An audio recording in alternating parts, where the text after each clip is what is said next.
Recording in progress. All right, welcome. It says recording in progress, but that is good to go, even though it doesn't say recording started. So welcome to this special city council meeting being held on December 2nd at 5:30 rather than at 7 o'clock to give residents, council member, staff, if they so are inclined to attend the county potential property, the county tax discussion tonight at 6 o'clock. We want to make sure that we can, we have a quorum here, so it looks like we do. Gina Hurst, Shaylin Heyman, Brian Plummer, Spencer Summerhays, and Robin Meekum are all present from City Council. We have one item on the agenda. It is a notice from the South Davis Rec District of a proposed tax increase. Our representative for South Davis Recreation District is Councilman Summerhays, and he will present that to us as required by statute. So, Spencer? Thanks, Mayor. I highlighted this, I think, in a quick update to all the council members, but in order to meet state statute, we want to do this in open public session and within their reporting requirements as well, similar to what Councilmember Heyman did with the mosquito abatement increase that's been proposed. I don't know, did that already pass? Or that in December, the next week? We did that 2 or 4 weeks ago. Well, sorry, but the actual truth and taxation hearing, Shayla, that's that happened? Yeah, that hasn't happened yet. Yeah. Okay, that's what I was thinking. 5th or the 10th or something. Okay. So Lisa just wanted me to make sure I ran through each of the points that we need to state. And that is, first off, we did pass a tentative budget on November 10th. And we did that in advance of presenting a truth and taxation hearing last week, which is a proposal of increasing the levy increase. And as a reminder, when I say levy increase, there are two components of the South Davis Rec District tax calculation. And one is for the general obligation bond, which was the construction and development of the facility. And then the other is the levy for the ongoing operations of the facility. So this is just for the levy increase, and that is equal to $86,200, which represents a 5% increase over last year's amount. For reference, COLA was 5.3%, so it's under that, and really this is just offset inflationary costs. And I forwarded to you the PDF packet that the staff at the district had provided. But examples of the inflationary costs would be something like utilities. We increased to 15%. So from in 2023, our utility cost was $568,000 and change, and last year it was $645,000. So that was a 13.5% increase. I think I'm kind of preaching to the choir, but these are the amounts. Our insurance increased by 16%. Our pool chemicals for chlorine and other things were up 33%. So this is a reflection of many of the inflationary pressures that we're seeing. 5% is equivalent.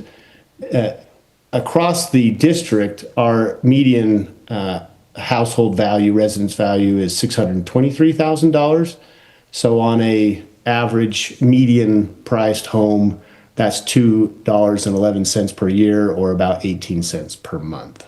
So I think, Lisa, just correct me if I'm wrong, I think we've met the statutory and more statutory requirements in terms of stating the facts. Anything I missed? No, it looks like you hit the 4 items, and the council is welcome to weigh in on their sentiments on this.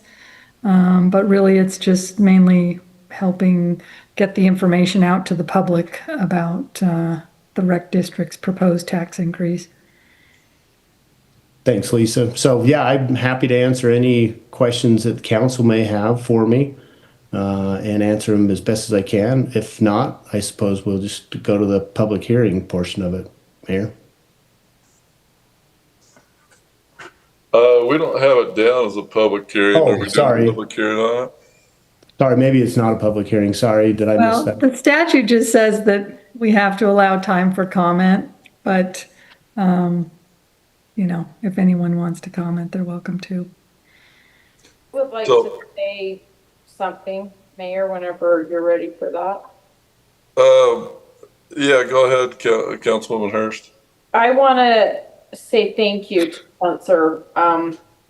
He has spent a ton of time working with the rec district and working on some really complicated issues. And thank you for all of your efforts to help get the budgets where they needed to be for our rec district, so we have it for many more years to come. Thank you. I did state to the public in our truth and taxation hearing, this is just the beginning because there's still a lot of things that need to happen there. But I think we've now are trending in a trough and headed back up in terms of our cash reserves. It's been a delicate balance to really push staff to curtail costs and rein in programs that just didn't make financial sense. We got a lot of backlash for cutting the spooktacular. We were losing $15,000 a year on it. There's other events like that where, we just have some people saying it costs too much to do comp basketball. And we've said, we're the rec center, we're not the comp center. And so we've gotten some people that say you're charging too much and other people that say you're not charging enough because we don't want this tax increase to happen. So it is definitely a fine balance that we've been trying to weigh. We've cut our own pay, if you want to call it, a couple of years ago. We slashed that out of our budget, so we're not even getting a stipend for that either. So we've done a lot of work, and like I said, a lot more to come. But thank you, Councilmember Hurst. I want to agree with her. Spencer, you've done an amazing job over there, and I'm glad you were there and have helped with that because I do think that they're much better for your input. Well, thank you. I think we have a great board. We did switch the board a couple of years from an 8-member board to a 7-member board. So we didn't get into these kind of stalemates. There are 5 elected officials from each one of the municipalities that represent us, plus 2 at-large seats from members of the community, and those 2 members are, I think, very valuable. So, and I think most everybody, or the general feeling is we still have work to do on the financial side of it, and yet still be this great community asset. And I think what the public misses sometimes, Councilman Summerhays, is it's a fabulous asset that the 5 cities have there with the recreation center, but it's not necessarily provided to be there to run at a loss. I mean, programs have to support themselves, and if I'm not mistaken, in your 4 years, this is the first tax increase. Is that correct? No, we had that massive one 2 years ago. So Yeah. that was the challenge at the rec district, really, is that for some reason, and I have no idea why anybody would have committed to this, or maybe there was a gross misunderstanding, but there was this representation, at least presented by some of the community members, that there would never be any tax increase.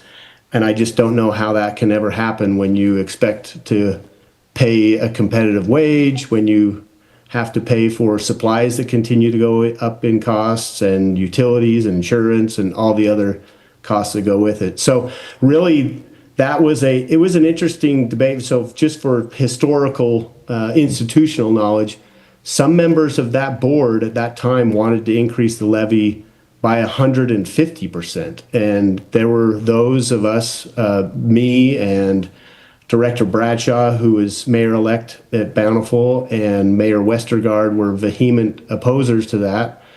And we said, no, we're comfortable increasing the taxes commensurate with a inflationary increase, but not above that. That shouldn't happen. So there was that big increase to make up for 15 years of not keeping up with costs. So And, this is the last 2 years and is a reflection of the last 2 years worth.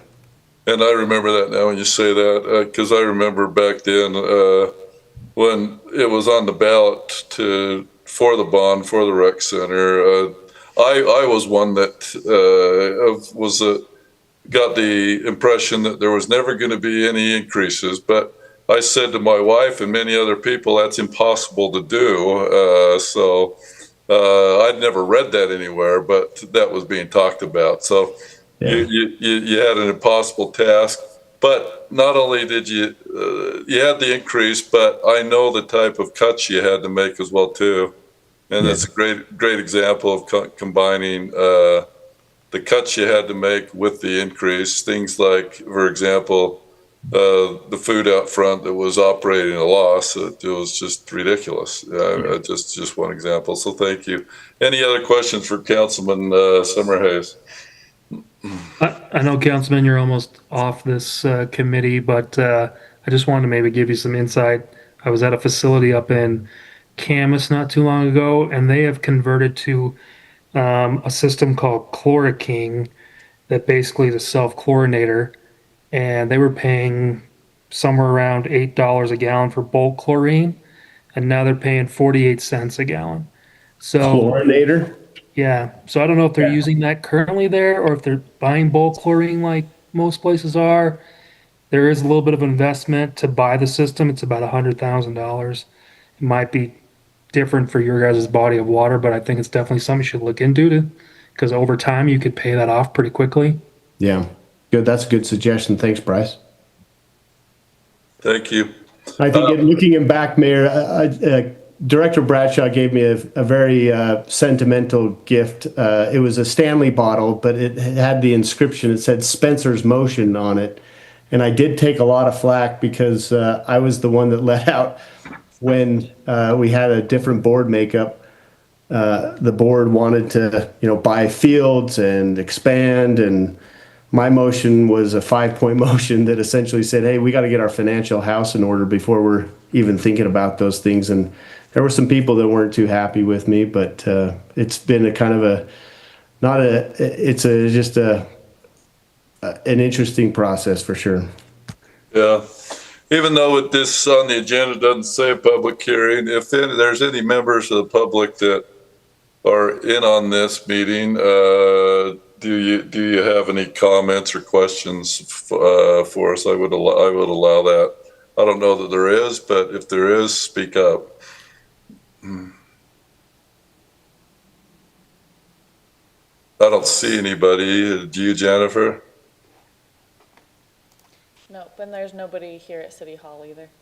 Okay. All right. So the public has been notified. They can weigh in on it now. To members of the rec board or to us as council and the staff, that sort of thing. But if there's no other questions for Councilman Summerhays, this isn't something that we're taking any type of vote on.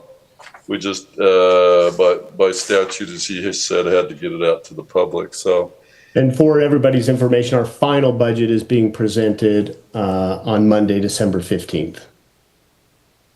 okay, 2 weeks from yesterday. Yep. Okay. And Mayor, just to follow up with regard to the mosquito abatement, that hearing is next Thursday and it starts at 7. Yeah, Okay. there is going to be an early board meeting at 6 with our normal time, and then we've specifically scheduled that truth and taxation at 7. I just double checked. Okay, thank you. Anybody else? Anything else for Spencer or Councilman Summerhays? Then I will look for a motion to adjourn. So moved. Second. All in favor, aye? Aye. Aye. Well, I don't vote, but I did, so thank you.